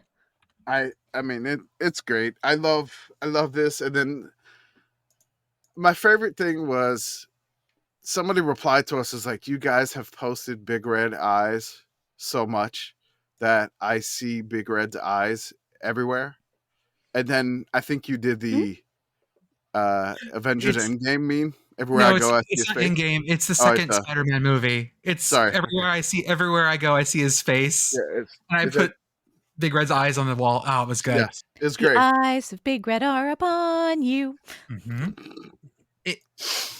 Western, this was like one of your best moves ever. This was such great. This was brilliant. Like they're selling hats for this. Like if they still have them in stock, they got just do it. I loved it so much. It's fantastic. It's phenomenal. I want to give a shout out to UTEP here. I love their coach. Yes, and, Scotty Walden. Yes, I know it's going to take some time, but like when you talked about UAB's body language earlier, like we talked about it, like it looked like it was over.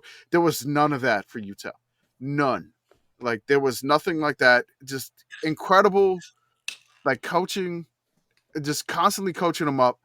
If something bad happened to UTEP, there was no negative like body gestures or body language, anything like that. There was not any negativity, and it seems like the coach understands what he's up against and rebuilding UTEP. And I wish them nothing but luck. They play hard. Like they will play the entire game no matter what the score is. Scotty Walden, by the way, is also 34. Yes, same as Kenny Dillingham. Yeah, we're gonna have a Zoomer coach like soon enough. Yeah, he's gonna be dabbing on the sideline. I think we got one in FCS. No, I'm trying to remember. No, I might be old, like but relatively, but that's not how it's gonna go. That's not how it's gonna go. And we haven't done that in years. Also, even Pitt's cool young offensive coordinator is still older than Arthur and I are. And only Beth. slightly, but he is. And Beth. Coastal 7, JMU 39. JMU had some feelings to work out, and they worked them out against the Teal Chickens. This was never close. Nope. JMU was mad that they lost to James Monroe. Yes. So James Madison definitely took it out on South Carolina, the Coastal Chickens. the Chanticleers. It was not close. 39-7 doesn't even feel like it was that close. No. Colorado State 31, San Jose State 24. Good win for Colorado State. I want to give a shout out to Colorado State because they take the lead like 31-21 and like, okay, now they get the ball back and it's 31-21. It's 2 minutes and some odd seconds left. Then they throw an interception. Why are you throwing the ball with like 2 minutes left? Like, just run the clock out. No reason. Absolutely. And then San Jose State gets the ball and they get a field goal. And then, I mean, they recover the onside and kneel it out. But, like, what do you... Yeah. Okay, whatever. It's a win. Good job, Colorado State. Oregon State 37, Nevada 42. Huge win for Nevada. Like, a Nevada team that has been down bad recently. Oh, yeah. This, like, was just Oregon State. Or Nevada won this. Let's be real clear. Oregon State basically threw so many picks that this was inevitable. At this point, it was just like Oregon State threw 4 interceptions, and there was the back-breaking pick 6 to basically give Nevada a cushion of like 12, and then Oregon State scored a touchdown at the end to make it closer, and they just never really threatened to take the lead in the game. But it's just... Yeah, we had Nevada fans in our mentions. Mention us. We just won. We beat Oregon State. I'm like, we mentioned you. Good job, Wolfpack. Wolf. Act like you've been here before, Wolfpack. God. Yeah. Well, I mean, it's been a while for them. That's what I say. It's been a while. Good job, Wolfpack. Not Wolfpack. No, not together. It's separated. UNLV 50, Utah State 34. This was like typically UNLV was back to their high power offense. They scored just sort of at will at one point. It was like boom, boom, boom, boom, boom, boom, boom. By the way, the youngest Division I football coach is with Utah State because they have an interim coach right now. Oh, that's right. Nate Drelling, he's 33. Okay. Yes. Or Dreeling. If I said it wrong, I'm sorry. Beth, how is Iowa State 28, West Virginia 16? West Virginia looked very cool. The Mountaineer in all black. Yes. Looked like Johnny Cash Appalachia. I liked it. Yeah, the uniforms were extremely cool. What was done in the uniforms was a crime against God, but the uniforms looked very cool. You let Iowa State get to 6-0 for the first time since 1938. There was no let about it. We encouraged Iowa State to get to 6-0. After you, sir. No, after you. Oh, no, I couldn't possibly. I mean, I feel like West Virginia fans still have something to look forward to, though, going forward from this game. The sweet release of death? I was going to say in the future, at some point in the future, they will be able to get their hands on all the merch from this game. So this game was announced as a blackout the week before the game. And apart from one basketball game ever, West Virginia has, I'm sorry, a coal rush. We don't do blackouts. We do coal rushes. I saw so many shirts that said that. But apart from one basketball game, West Virginia's never done a black color rush, which meant everybody had to figure out a black. I saw outfits that were hysterical. Puddles wore a black turtleneck with a black leather jacket that he borrowed from my brother-in-law. He looked like a greaser. It was amazing. Like, was he going to an open poetry night? It looked like it. He needed a beret and different glasses. Beth, please tell me you have photographic evidence of this. Probably somewhere. Not for the listeners, but like for those of us who have met Puddles. Oh God, yes. I gotta see this. Okay. I've seen the greatest generations of my time. It was amazing. As soon as you said black turtleneck, I thought of the SNL skit Sprockets. Yeah. I thought of that one. And then you added the leather jacket. I just pictured like the Fonz in winter. It was like being from Appalachia, it was very cool to see the miners like actually honored in this game in a whole bunch of different ways. Like that was a very, very cool thing. I'm not sure how much of that actually made it into the broadcast, but very little. They did a lot of really cool stuff. I saw a ton of people who were actual miners wearing actual mine helmets. There were a bunch of people also who were like, I'm going to cosplay as a miner, but Beth, tell them about the team.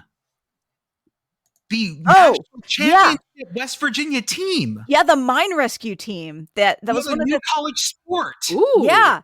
The West Virginia mine rescue team has a bunch of championships. I didn't even know this existed, but they honored, like, that was the first group of people that they honored in this game were miners who were from all of the different mines in West Virginia, which was very cool.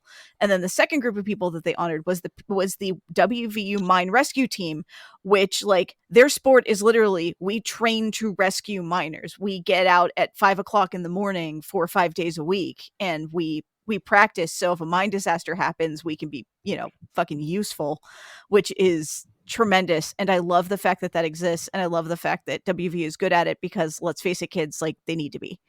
So they've won the last 2 championships. Before that, Colorado School of Mines was very high on this list. I didn't realize that, like, I now have, like, a rivalry with the people of Blaster, but you do. Yeah, that was super cool. Yeah, the game was absolute, like, ass cheeks, but it was a cool thing that they did. And, like, while I know a bunch of this is like, let's do our, like, Nike money grab and the rest of it, it also like, there was a fair amount of sincerity to it, which was really cool, because a lot of times there isn't with that kind of stuff. Boise State 28, Hawaii 7. Ashton Jeanty, 217 yards on 31 carries, 1 TD. This was a slow night for him. Yeah, just a pedestrian performance. Hawaii had him pinned down for a lot of this until, like, it was just too tiring to do. Hawaii had the right game plan. Also, we're in Hawaii, so that always helps the Hawaii thing. Mm-hmm. But by the end, they couldn't hold on to him anymore. Toledo 15, Buffalo 30. Ooh. This is spicy. Toledo's is still basically was supposed to win the MAC, and Buffalo got him good. Oh, we gotta say it. You just got Pete Lem Buffaloed, baby. That's what I'm talking about. I know. Shut him out in the first half. That was the wild part. When it went to half with Toledo with 0, that was wild. It was crazy. Kansas State 31, Colorado 28. I know we love to talk about Colorado football on here. Late game winning for Colorado, for Kansas State here. Travis Hunter leaves the game hurt with no update. We'll see how it goes. Colorado was down 21-7 towards the beginning of the third, then crawled back. Colorado scores, felt too early. Kansas State then scores, too much time left on the clock. I was panicking. And then Colorado has a false start penalty on the last possession that just sort of lets them go. Other interesting games that we can sort of just passively mention. Rice beat UTSA. That's that was a wild thing. You couldn't imagine that happening at any point in time, at least the past 5 to 7 years. No. Just Rice got a game winner from EJ Warner with 4 seconds left in the game. And they won it 29-27. This is the first Owl team to actually, we had 3 Owl graphics where Army defeated all the Owls. UConn has defeated both Owls they've played so far. UTSA, they beat their first Owl in Kennesaw State. This was their second Owl on the graphic. Rice becomes the first Owl team on one of those graphics to win a game, and I don't know what to put there. Give him laser eyes, laser eyes, oh yeah, like Linsler eyes. Yeah, because we need the owl strikes back. Like the owl strikes back. I mean, what do I need to put on the owl? Like I almost wanted to give little red Linsler eyes. Okay, like the Dark Brandon thing. Yeah, I could do that. I mean that, or you can just go full laser kiwi from the New Zealand flag competition and just give it like you can see the lasers just extending out from its eyes. I need to figure out how to do that. But yeah, I didn't think about this problem in advance. And thank you, Rice, for, I have to get creative on the graphic now. Folks, I'm going to let you behind the scenes a little bit here at the committee. There are a lot of us tweet out from the account, but every once in a while, Commish is our editor and our conscious. He's the nicest one of all of us, legitimately. we can all get kind of like mean and sarcastic. He's the nicest one. But every once in a while, he gets a little like old man pissy, and he'll be like, "Who tweeted this thing out?" And he'll like post a tweet, and he'll be like, "Who did this?" And so, and to be clear, 99% of the time, we absolutely deserve it. Yeah, 100%. Now this one though, I pushed back on because I saw Tennessee 23, Florida 17. Because it went to overtime. Florida comes out and is going to go for 2 in the win. And they come out in the swinging gate. Tennessee panics. They call a timeout. Then Florida comes back out in a regular, just extra point kick. If you're Florida playing from behind at Tennessee, you're going to, this is one chance to win it as opposed to hoping you get like 2 or 3 more possessions. And I said, Florida, it's like Florida cowards. And I got who did this tweet? And I was like, I did it. And you know what? They're fucking cowards. I think you agree with me about this one, Mitchell Kamish. When I explained what happened. Well, again, like this is like no context sickos committee. All I see on the tweet is just Gators are cowards.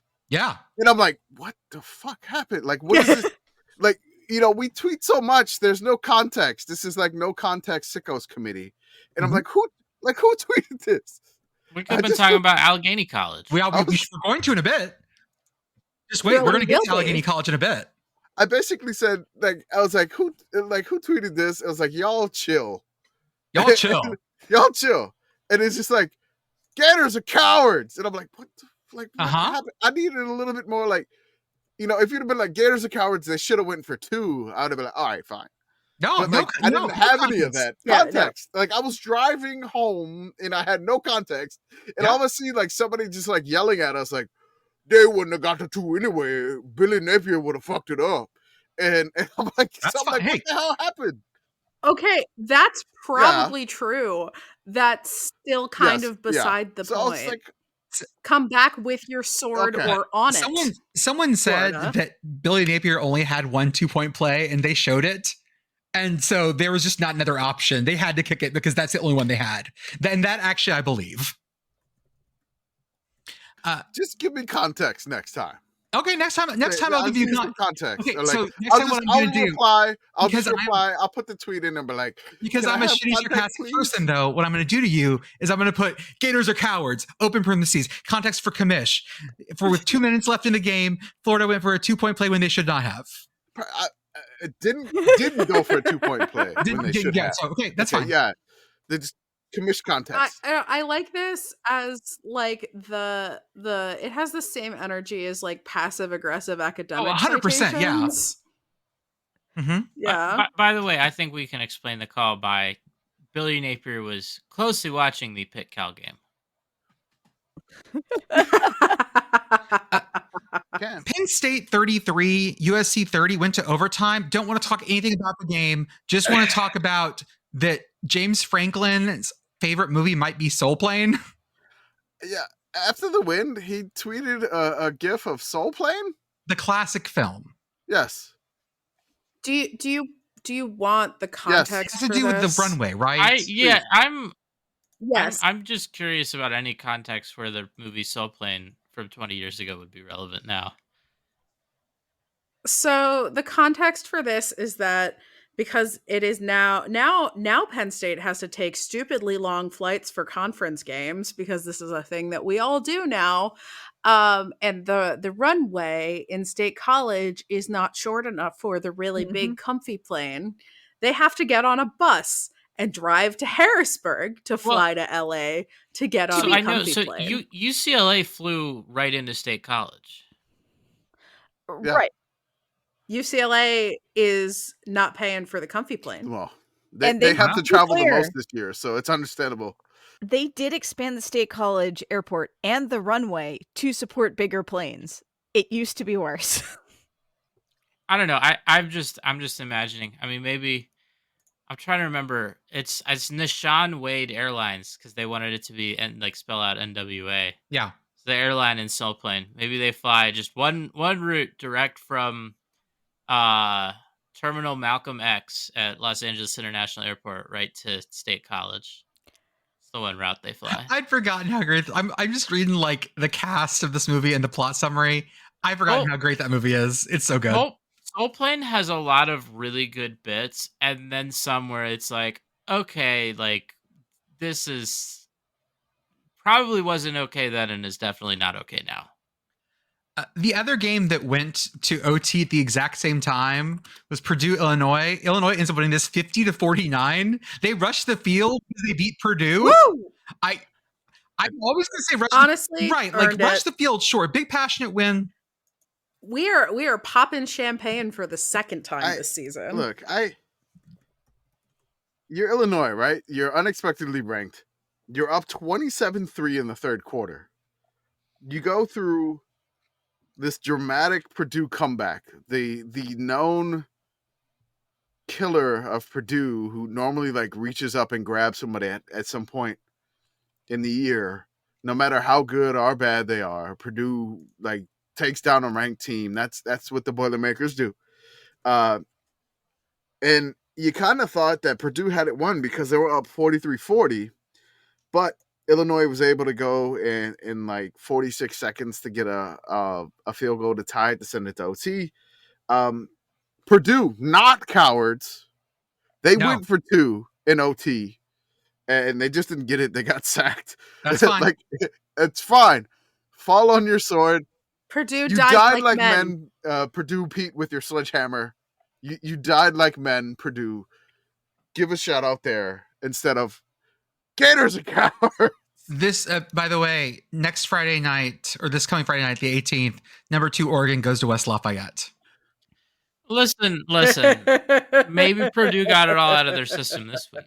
You know, they did not. Maybe. I don't know. Reader, they did not. Wisconsin beat the crap out of Rutgers. Alabama sneaks past South Carolina. Like that was uncomfortable. Yeah, very. I mean, and that was in Bama. Yeah. This went to the last play of the game.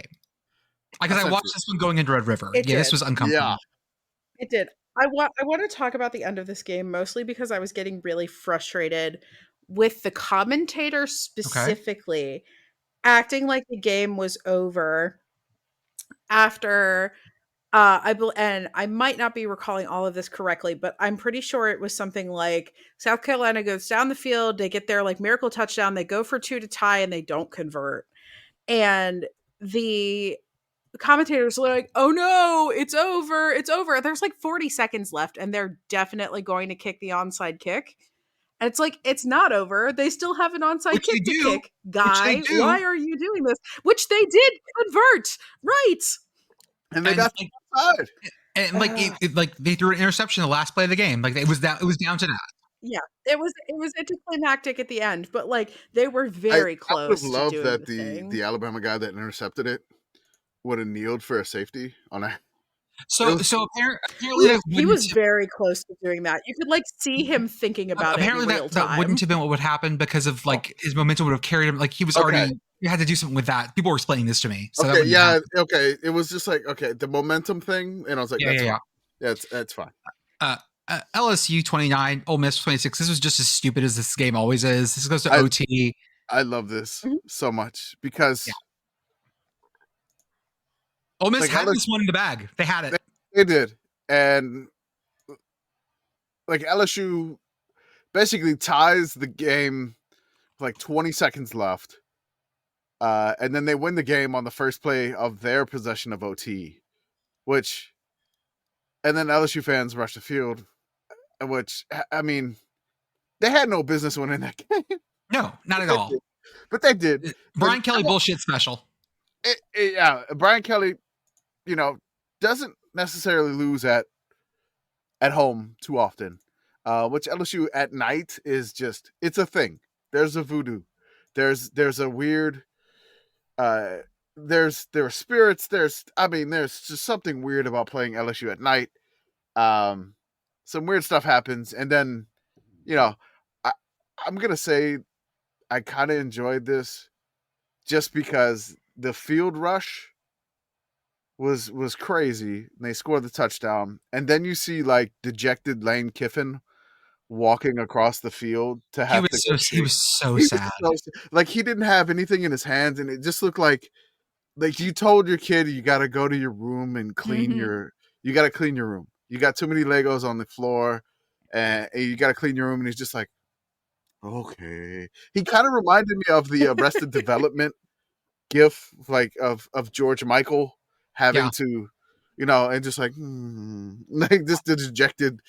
That's what it reminded me of. Do you know who was sadder? Jackson Dart, post-game interview, quote, "I don't understand how we lost. They did a few game plan things. I don't understand how we lost." There was, so you could see him in the hoodie, funny. and he kind of looked like the Jackson Dart does the face paint to look like Star Wars.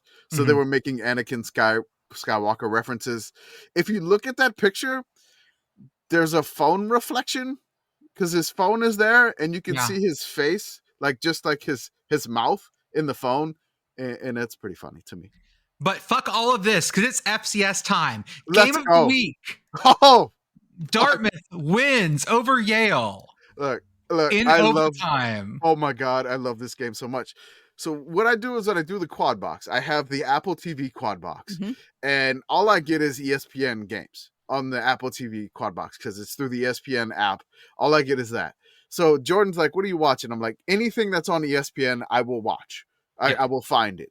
If you have like Fox or True TV, CW, whatever you got going on, CBS, CBS SN, I can't watch it on this quad box." And so I normally pick an FCS game to start. Like when the games start at 11, an FCS game is going in this quad box, and I just randomly pick it. This one I picked Dartmouth and Yale. And oh my God, we had a winner. Like I had Marist and Dayton, I had Lehigh, and I can't remember the other team. You didn't get Davidson Dayton because that was on fucking Facebook. That was on Facebook. We'll talk about that one in a little bit too. But Yale opened the game by going 21 plays, 50 yards, but then it was updated today to 19 plays, 48 yards, in 8 minutes and 56 seconds with a turnover on downs. They got all the way down. They got all the way down to Dartmouth's like 9, or 11 or something. It was like and then just did not go. They went for a fake field goal, and Dartmouth wasn't buying the shit. Like they tried to do like a run around the end, and Dartmouth didn't buy it. So whatever, Dartmouth out of here. Dartmouth's like, yeah, I'm not falling for that shit. Screw you. Then Dartmouth goes like 3 and out, and they snap the ball over the punter's head. So Yale leads 2-0. Not even close. Like dude did not get a hand on it. Like I took a video of this because nobody's gonna post this. I took it with my phone, looking at my TV screen because I wanted to see this ball being snapped out. I wanted everybody else to see it. Like the center's playing keep away. It was right. Like it was one of those. The punter's actually standing on the end zone. That's the same problem. Like standing on the back line of the end zone. No, it wasn't even the back line. It wasn't? I can remember. No, it was a snap from the 15 that cleared the entire end zone. So the long snapper got a rouge? The long snapper basically yeeted it like 30 yards back. Dartmouth has a space amazing, program. Right? Then Yale gets the ball back after the safety kick. And they go 5 plays, 23 yards, and they fail again on downs. So it's 2-0. And so I get this here, and I tweet this because the commentators, the like normal like Ivy League commentators, like this is a really strange game that we have here. No shit. And I was like, I am not fucking turning this game off because they are just like, what the hell is going on? So the shit happens, and then Yale starts to put the foot down on Dartmouth. It was bad. It was bad. It's just like I'm like, oh shit, Yale's running Dartmouth off the fucking field. It's 30-7 in the third quarter, and I'm like, okay, whatever. I don't know what happens, but Dartmouth flips a switch, and here they come. Here come the green, not the mean green, the big green, the big green coming. All the way coming. They're fighting all the way back, all the way back, all the way back. And now it's a tie game. And Yale has like a 46-yard field goal kick to win it. They miss it. It goes wide. And we're going to OT in New Haven. And I'm like, this is fucking phenomenal. Dartmouth gets the ball first. Dartmouth had a drive, like a 7-play drive from the 25. They had like 4 or 5 penalties. in like the first 5 plays of the drive. They kept going backwards, but then gaining immediately back. Like it's like I think they went all the way back to like Yale's 40, but they still got it all the way down to like the 5. Mm-hmm. So Dartmouth punches it in. It's 44-37. Yale, they get in like 4 or 5 plays. They score a touchdown. It's 44-43. Yale, not cowards. Going for the win. Going for the win. They do one of those routes where it kind of reminded me of the route that the Chiefs ran in the Super Bowl, where the wide receiver like went this way and then like I think it's called corn dog, I believe, is the route or whatever that Andy Reid called it, and then he goes back out that way. The only problem is the Yale quarterback like overshot the receiver because it should have been the winning 2-point conversion, but he overthrew his receiver and the receiver couldn't get it, and Dartmouth wins 44-43. What a fucking game. 3-0 Dartmouth, baby. That's right. Hell yeah. Show those fucking Eli's who's boss. That's right. Dayton took down Davidson on Facebook in Pioneer football. This is 16-14. I love the Pioneer League. So this makes me angry. Like I'm being on flow. I've tried to fight people on Facebook all the time, and no one keeps score. Like that's not fair. Not the best streaming thing I saw this weekend, by the way. Someone was in Utqiagvik, Alaska, streaming Barrow High School's playoff game on TikTok. Yeah. It was this game, a person that we get some videos from every now and then, Mr. Matthew, CFB, basically tweeted is like, I'm sorry, this game is where? On Facebook. And it had about 15,000 likes, and then he basically just threaded that tweet and was posting all videos from it. And Davidson had a shot to win it, but the field goal was no good. Dayton hangs on to win. Pioneer League special 16-14. Big Sky blew the fuck up. This weekend was Northern Colorado, who has been on an 18-game losing streak, beat Weber State, who just won huge last week against Montana. Took Montana. Montana. Yeah. And then lost to Northern Colorado. The Weber State fans were in fucking shambles on this one, y'all. This is what the Vandy thing looks like on the other end when you trip over your dick on the next game. Mm-hmm. Another big upset. Eastern Washington took out Sac State at home. Like wild fucking day. Yeah. And then good. No, just an incredible, like the Big Sky, like the entire conference was like an upheaval. It was incredible this weekend. Like Portland State, who has been not great for a long ass time, beat Idaho State. Yeah, they were winless on the year. Yes. Nobody could stop anybody in this game. Portland State had fucking whooping cough. They didn't play a game against Boise. Yeah, it was. The Big Sky was nuts this weekend. I just want to say Portland State won this one 42-38 in Holt. There's a player for Portland State, the quarterback Dante. It almost looks like Tony Satchery's, but I don't know if it's pronounced that way. Dante Satchery. Sure, I'm just gonna say it that way. He's Cajun and he went to Portland State. Whatever. But accounted for over 400 yards. He had 216 yards passing, 202 yards rushing, 3 TDs passing, 3 TDs rushing. Like he ran. Every time he ran, averaged 15.5 yards a carry. Incredible. Holt Arena was on fire this weekend. And UC Davis beat Cal Poly to pick up the Golden Horseshoe Trophy. Mm-hmm. Our random game of the week that we chose was UT Martin, Western Illinois. UT Martin took it to Western Illinois. Western Illinois, we're going for 3 in a row. You Not getting greedy here. It's fine. It's fine. Don't get greedy. Don't get greedy. That's a lot in a row. Hey, Beth. Hey, what? Teal won a game? Hell yeah, they did. Not only did Teal win a game, Teal was able to bring they have so Teal's website has an area for their record against every opponent that they've faced since 2008. And y'all, it is a depressing place. God. This managed to bring their record against Allegheny College since 2008 up to 500. Hell They yeah. They're at 500 against 2 teams in that span of time, and the other one they only played twice. So, their point differential, One in a row. hell yeah, One in a and their row. point differential is negative against every opponent that they have faced in that span of time. So, Do you want to give you some? I'm going to list some people in this game because why not? please do. Of course, you know Daniel Rennie, the quarterback at Teal, 12 for 18 for 226 yards and 3 TDs. What? Of course, Dion Logan, their top rusher, 24 attempts, 96 yards. Yep. And then, of course, the Teal receiving core, Blake Joseph or Joseph Blake, take your pick. 4 receptions, 118 yards, 2 TDs.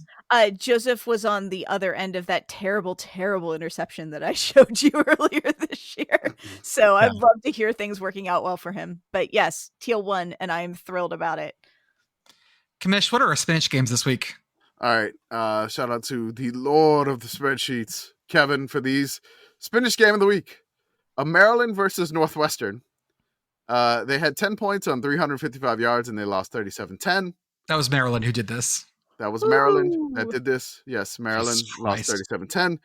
September, Maryland, not the case. My screenshot of Mike Loxley, which was not intentional to show him like that, but I was trying to get the screenshot of their record since 2014. But it all worked. The picture was worth 1,000 words. Yeah, it worked out. I was trying not to, it's not all Mike's fault, but, No, not at all. Then we had UCF versus Cincinnati. They had 13 points on 397 yards, and they lost 19-13 to the God, Bearcats. that's so little with so much. That's Gus right there. I think UCF fans are over Gus, y'all. Maybe. I think so. Our longest drive of the week? Longest drive of the week. Shout out to the Long Island Sharks. Yes. They got their first win of the week. I'm sorry, not the week. First win of the year over Stonehill, the Skywalk. I was going to say, I think most teams got their first win of the week this week. A lot of teams got their first win of the week this week. But you gotta go back to like the 1890s where teams were playing like 3 games on a road like train trip. In a week. Sewanee. Sewanee was 1899 Sewanee, yeah. That's right. They Let's barnstorm. They're barnstorming. That's correct. Long Island, first win of the year over the Stonehill Skyhawks. They had the longest drive of the week, and this was hotly contested. This was only separated by 4 seconds this week. Long Island, 14 plays, 67 yards, 9 minutes, 32 seconds, a touchdown to basically salt the game away against Stonehill to go up 31-7, and their first win of the year. Maryland had an 18-play, 86-yard drive, 9 minutes and 28 seconds. Air Force had a 17-play, 54-yard field goal drive in 9 minutes and 28 seconds. Texas State had a 14-play, 72-yard drive in 9 minutes and 26 seconds. And then Nichols, the game that I went to, they had a 17-play, a 63-yard field goal drive in 9 minutes and 16 seconds. That was the opening drive of the game, where they converted 2 or 3 fourth downs, and then they settled for a 19-yard field goal. God, that's beautiful. And then our clock commander, I got 2 big nominations. One, the way the Lincoln Raleigh fucked up the end of the Penn State game.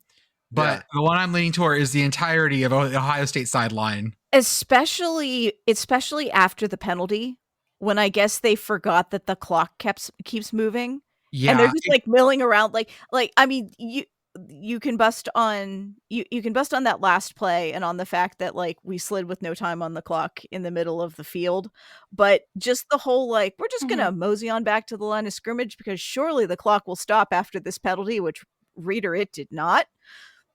Oof. I love some people who are just like, do we think that Oregon did that on purpose? There's like a tweet that's like, Dan Lanning played fourth dimensional chess. And he totally did this to keep the clock running. It worked out well for them, but I don't think that was on purpose. I mean, don't get me wrong. Like, I love Dan Lanning, but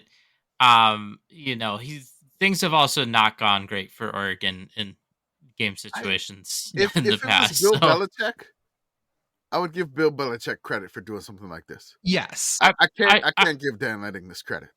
I just want to say specifically about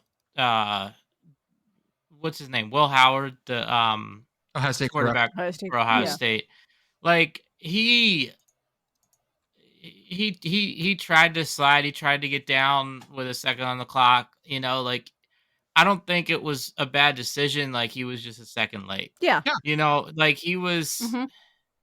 If he had been able to slide slightly sooner, then they have because they still had the timeout. Like Yeah. they would have been able to They could have had a kick to win. Yeah. kick Mhm. the field goal. I think he probably had like a yard line in his head or somewhere. It's like, okay, we get to this yard line, that's where we need to be to kick the field goal. And like in the moment, it's Yeah.